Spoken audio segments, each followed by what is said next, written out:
അസ്സലാമു അലൈക്കും വറഹ്മത്തുള്ളാഹി തആല വബറകാതുഹു.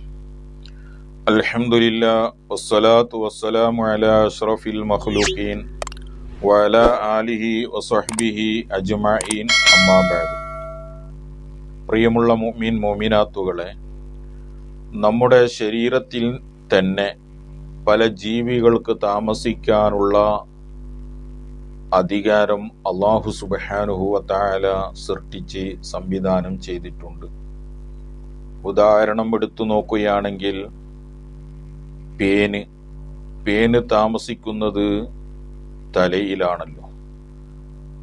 ചില ആളുകൾ പേനിനെ പിടിച്ച് കരിച്ച് കൊല്ലുന്നത് കാണാറുണ്ട്. അതല്ലെങ്കിൽ പേനിനെ പിടിച്ച് കൊല്ലാതെ വെറുതെ വിടുന്ന ആളുകളും ഉണ്ട്. പേനിനെ കരിച്ചു കൊല്ലൽ അത് ദാരിദ്ര്യം ഉണ്ടാക്കുന്നുണ്ട്. അതുപോലെ തന്നെ പേനിനെ പിടിച്ച് വെറുതെ കൊല്ലാതെ വിടലും അതും ശരി അല്ല.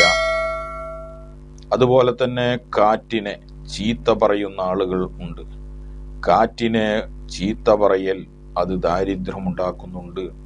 ഹബീബായ റസൂലുള്ളാഹി സ്വല്ലല്ലാഹു അലൈഹി വസല്ലമ തങ്ങൾ പറയുന്നു, ലാ തസുബ്ബു റീഹ, നിങ്ങൾ കാറ്റിനെ ചീത്ത പറയരുത്. കാറ്റുകളുടെ കൂട്ടത്തിൽ ഹൈറായ കാറ്റും ഷറായ കാറ്റും ഉണ്ട്. അപ്പോൾ കാറ്റിനെ ചീത്ത പറയുമ്പോൾ ദാരിദ്ര്യം ഉണ്ടാകുന്നുണ്ട്. അതുപോലെ തന്നെ നമ്മൾ ബാത്റൂമിലേക്ക് കക്കൂസിലേക്ക് പ്രവേശിക്കുമ്പോൾ ഇടത്തെ കാല് വെച്ചുകൊണ്ടാണല്ലോ പ്രവേശിക്കേണ്ടത്. വലത്തെ കാല് മുന്തിക്കുക എന്നുള്ളത് ദാരിദ്ര്യം ഉണ്ടാക്കുന്നുണ്ട്. അതുപോലെ തന്നെ പള്ളിയിൽ പ്രവേശിക്കുമ്പോൾ വലത് കാല് വെച്ചിട്ടാണല്ലോ പള്ളിയിൽ പ്രവേശിക്കേണ്ടത്. ഇടത് കാല് മുന്തിക്കുക, ഇടത് കാല് വെക്കുക, ആ സമയത്തും ദാരിദ്ര്യം ഉണ്ടാകുന്നുണ്ട്.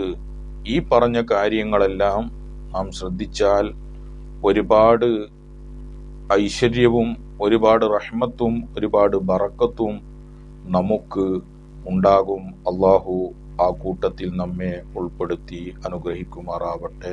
ആമീൻ. അസ്സലാമു അലൈക്കും വറഹ്മത്തുള്ളാഹി വബറകാതുഹു.